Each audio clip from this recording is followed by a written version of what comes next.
Orgasm orgasm orgasm, देखो ये एक ऐसी चीज है जिसके पीछे दुनिया पगलाई हुई है। वो हल्की सी टीज, वो मीठा मीठा मजा, वो एहसास जिसे एक बार मिल जाए उसके बाद तो चाहे वो पुरुष हो या स्त्री, बस यही सोचता है कि एक बार और, एक बार और एक बार और। लेकिन बहुत से पुरुष यही सोचते हैं कि ऑर्गेजम प्राप्त करने के लिए वजानल पेनिट्रेशन यानी कि इंटरकोर्स ही जरूरी है। बिना वहां हाजिरी लगाए, बिना वहां दस्तक दिए, चाहे पुरुष हो या स्त्री, ऑर्गेजम हासिल कर ही नहीं सकते, मुश्किल होता है। जबकि ऐसा नहीं है। आप बिना वजानल पेनिट्रेशन के भी किसी महिला को वो आनंद, वो मजा दिला सकते हो। महिला के जो स्तन होते हैं उन्हें वासना का केंद्र माना जाता है, जहां पर बंडल ऑफ नर्व्स का जाल बिछा होता है। यह उसके शरीर के मुख्य अंग और उसके सबसे उत्तेजक अंगों में से एक माने जाते हैं। जब कोई पुरुष अपने हाथों से उसके निप्पल पर स्पर्श करता है, उसको छूता है, तो उसकी ये छुअन उसके पूरे शरीर में आग लगाने का काम करती है। संभोग क्रिया के दौरान किसी फीमेल को चरम सुख तक पहुंचाने के लिए ये जो ब्रेस्ट फोर प्ले होता है, ये सबसे बेस्ट होता है। क्योंकि ये जो दोनों निप्पल होती है उसमें कई तरह के सो नर्व्स एक साथ जुड़ी हुई होती है, जो उस एरिया को सेंसिटिव बनाती है, संवेदनशील बनाती है। और यही कारण है कि सेक्स के दौरान स्तनों को सही ढंग से टच करना, स्पर्श करना जरूरी होता है, क्योंकि ये एक औरत का मूड बना भी सकती है और खराब भी कर सकती है। आपने कई बार देखा होगा कि आपने जरूरत से ज्यादा हार्ड वे में आपने उसे प्रेस कर दिया तो आपकी वाइफ चिल्ला कर पड़ेगी आपके ऊपर, क्या है जंगलियों की तरह कर रहे हो, ढंग से नहीं कर सकते। अचानक से उसका अच्छा खासा मूड बिगड़ जाता है। मैक्सिमम लोगों के साथ ये चीजें होती रहती हैं। इसलिए जोश में होश ना खोए, अगले का मूड मत खराब करो भाई। निप्पल ऑर्गेजम के दौरान बिल्कुल वैसा ही आनंद मिलता है जैसा किसी महिला को वजाइनल पेनिट्रेशन के टाइम पर महसूस होता है। उसके पूरे शरीर में उत्तेजना फैलती है और बाद में अंत में जाके विस्फोट हो जाता है। लेकिन देखो ये तभी संभव है जब उसके पुरुष को उसके स्तनों के साथ खेलना, टच करना, स्पर्श करना, ये सारी चीजें सही ढंग से आती हो। अब अगर आप बोलते हो बॉक्सिंग खेलने लग जाओगे तो फिर कैसे चलेगा भाई।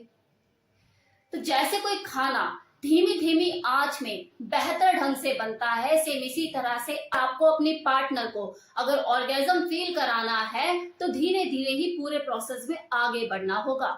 ये बहुत से पुरुषों को ये गलत फहमी होती है कि मैं अगर अपनी वाइफ के स्तनों को बहुत तेजी से प्रेस करूंगा, ज्यादा जोर से प्रेशर लगाऊंगा, तो मेरी जो पार्टनर है वो ज्यादा उत्तेजित होगी और बहुत ज्यादा खुश होगी, उसे ज्यादा आनंद मिलेगा। तो वो बस गलतफहमी में रहते हैं और इस गलतफहमी में पड़कर बार बार गलती करते रहते हैं और अपने पार्टनर का मूड खराब करते रहते हैं। देखो अगर आपको कभी ऐसा मूड भी है ना कि आपको वाइल्ड सेक्स करना है, तो वाइल्ड सेक्स की शुरुआत भी आपको सेंसुअल फोर प्ले से ही करनी होगी। ऐसा नहीं है कि चीते की तरह आप एकदम से झपट्टा मार दोगे। आपको फोर प्ले की शुरुआत सांप की तरह लिपटन चिपटन से ही करनी होगी। फिर धीरे धीरे प्रोसेस को आगे बढ़ाते हुए आपको वाइल्ड होना पड़ेगा, तब आप थोड़ा सा हार्ड प्रेस कर सकते हो स्तनों को। निप्पल ऑर्गेजम अगर आप अपने पार्टनर को महसूस कराना चाहते हो तो सबसे बेस्ट तरीका है एकदम सेंसुअल तरीके से उसके स्तनों के साथ प्ले करो, टच करो, स्पर्श करो, एकदम प्यार के साथ, एहसास के साथ, धीरे धीरे हौले हौले उसे टच करो, स्पर्श करो, उसे छुओ।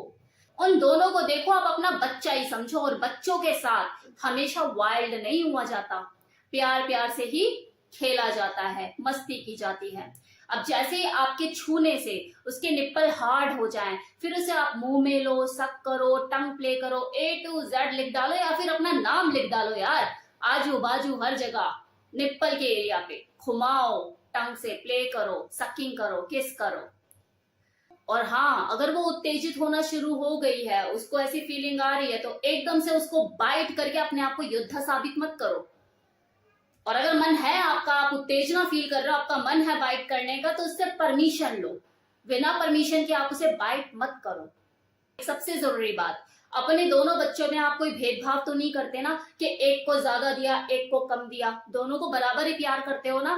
तो इसी तरह से स्तनों को भी पूरा प्यार दो, दोनों स्तनों को। ऐसा नहीं कि इसके साथ ज्यादा इसको स्पर्श कर रहे हो, चूम रहे हो, चूमा चाटी कर रहे हो। ये जो दोनों बच्चे हैं आपके, जो आपके हाथों में खेल रहे हैं, दोनों को एक जैसा ही स्पर्श, एक जैसा ही टच, एक जैसे ही सकिंग करो, या आपके या दोनों दोनों को उतना ही सेम स्पर्श, प्यार, टच, एहसास दोनों को बराबर करो। क्योंकि देखो कुछ पुरुषों की आदत होती है कि वो एक ही स्तन के ऊपर अपना पूरा प्यार लुटा देते हैं, न्यौछावर कर देते हैं, जैसे दूसरे में तो कांटे लगे हो, उसे भूल ही जाते हैं। फिर ऐसे कहीं ना कहीं जो औरत होती है ना, वो असंतुष्ट सी रह जाती है, क्योंकि उसके 2 बच्चे हैं ना भाई, आप एक को कर रहे हो दूसरे को नहीं कर रहे, तो ये गलती नहीं करनी है आपको। तो इस तरह से आप निप्पल के साथ सेंसुअली प्ले करके आप किसी भी महिला को ऑर्गेजम तक पहुंचा सकते हो बिना इंटरकोर्स किए। अब देखो सवाल ये उठता है कि किसी पुरुष को भी निप्पल ऑर्गेजम होता है? तो देखो अगर बात करें पुरुष की, तो यस, उनको भी निप्पल ऑर्गेजम होता है, लेकिन क्योंकि स्थिति थोड़ी अलग होती है, जो फीमेल ब्रेस्ट का जो चार्म होता है, जो उनका जो बनावट होती है, उनके जो निप्पल होते हैं, वो जो चीजें उनके साथ होती है, जो कुदरती उसे मिली है कि यार देखते ही एकदम से ऐसा लगता है यार पकड़ लो, भींच लो, दबा लो, स्क्वीज कर लो, मुंह में ले लो, ऐसे कर लो, वैसे कर लो, वो चीज किसी मेल के साथ नहीं हो सकती। तो ऐसे में किसी पुरुष को निप्पल ऑर्गेजम दिलवाना अपने आप में थोड़ा सा चैलेंजिंग टास्क होता है। ये डिपेंड करता है किसी फीमेल के ऊपर कि वो कितना ज्यादा एक्सप्लोर कर सकती है, कितना एक्सपेरिमेंटल हो सकती है कि वो किसी अपने मेल पार्टनर को निप्पल ऑर्गेजम पहुंचा सके या दिला सके। उसके लिए उसे थोड़ा एक्सपेरिमेंटल होने की जरूरत है, स्किल्ड होने की जरूरत है, कितना ज्यादा स्किल्ड है, अपने टंग का कितनी बेहतर ढंग से यूज कर सकती है। अब इस तरह से बलून टाइप तो उनकी ब्रेस्ट होती नहीं है कि आप हाथ से स्क्वीज कर सको या कुछ कर सको, तो जो रोल होता है सारा जीभ का होता है।